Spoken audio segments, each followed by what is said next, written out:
హిందూ మతంలో బద్రీనాథ్, రామేశ్వరం, ద్వారకా, జగన్నాథపురి 4 పవిత్ర స్థలాలుగా పరిగణించబడుతున్నాయి.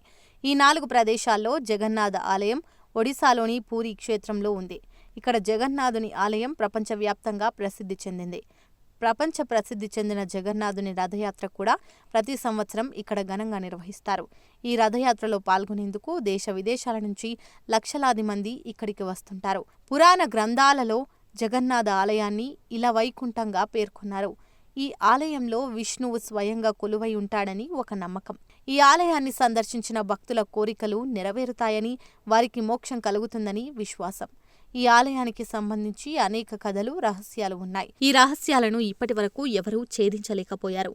అలాంటి అనేక రహస్యాలలో ఒకటి 3వ మెట్టు రహస్యం. ఈ మెట్టు ఆలయ ప్రధాన ద్వారం ముందు ఉంటుంది. జగన్నాథుడి దర్శనానికి వెళ్లి వచ్చే భక్తులు ఈ మెట్టు మీద అడుగు పెట్టకుండా జాగ్రత్త పడతారు. ఎందుకంటే జగన్నాథ ఆలయంలో 3వ మెట్టు ఎక్కడం నిషిద్ధమని నమ్ముతారు. యముడితో అనుబంధం ఉన్న 3వ మెట్టు జగన్నాథ ఆలయ ప్రధాన ద్వారం నుంచి స్వామివారి ఆలయంలోకి ప్రవేశించడానికి 22 మెట్లు ఉన్నాయి. ఈ 22 మెట్లలో 3వ మెట్టును యమశిల అంటారు. ఆలయంలోకి వెళ్లే సమయంలో ఎవరైతే ఈ 3వ మెట్టు మీద అడుగు పెట్టి వెళ్తారో అటువంటి వ్యక్తి యమలోక హింసను అనుభవించవలసి ఉంటుందని నమ్ముతారు. ఆలయంలో జగన్నాథుడిని దర్శించుకొని తిరిగి వస్తుండగా పొరపాటున కూడా 3వ మెట్లపై అడుగు పెట్టకూడదని చెబుతారు. ఇలా చేయడం వల్ల ఆ భక్తుడు అప్పటి వరకు సంపాదించిన పుణ్యం నశిస్తుందని నమ్మకం. ఈ మెట్టు నేరుగా యమలోకానికి దారితీస్తుందని, ఈ మెట్టు మీద అడుగుపెట్టిన వారు వెంటనే యమలోకానికి చేరుకుంటారని ఈ దేవాలయంలో అత్యంత ప్రజాదరణ పొందిన నమ్మకం. భక్తులు పొరపాటున కూడా ఈ మెట్లపైకి అడుగు పెట్టకుండా ఉండేందుకు ఆలయ సిబ్బంది ప్రత్యేక చర్యలు తీసుకున్నారు. ఈ యమశిల మెట్టు అన్ని మెట్ల రంగుల వలె కాకుండా నలుపు రంగులో ఉంటుంది.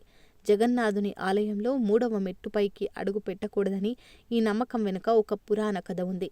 దీని ప్రకారం ఒకసారి యమధర్మరాజు జగన్నాథుడిని కలవడానికి వచ్చి, ఓ ప్రభు, నీ ఆలయానికి వచ్చి నిన్ను దర్శించుకున్న భక్తుల సకల పాపాలు నశించి మోక్షప్రాప్తి కలుగుతుంది. దీంతో ఏ జీవి యమలోకంలోకి రావడం లేదు. ఇప్పుడు యమలోకం ఉనికి ప్రమాదంలో పడింది కనుక దీనికి పరిష్కారం చూపించమని వేడుకున్నాడు. యమధర్మరాజు విన్నపం విన్న జగన్నాథుడు యముడితో, ఓ యమధర్మరాజా, చింతించకు. ఇక నుంచి నువ్వు జగన్నాథ దేవాలయం నుంచి గర్భాలయానికి వచ్చే మెట్ల మార్గంలో 3వ మెట్టు మీద ఆసీనుడివిగా అవ్వు.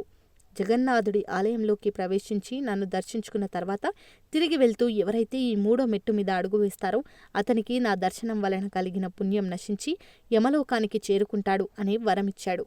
మరొక పురాణం కథ నమ్మకం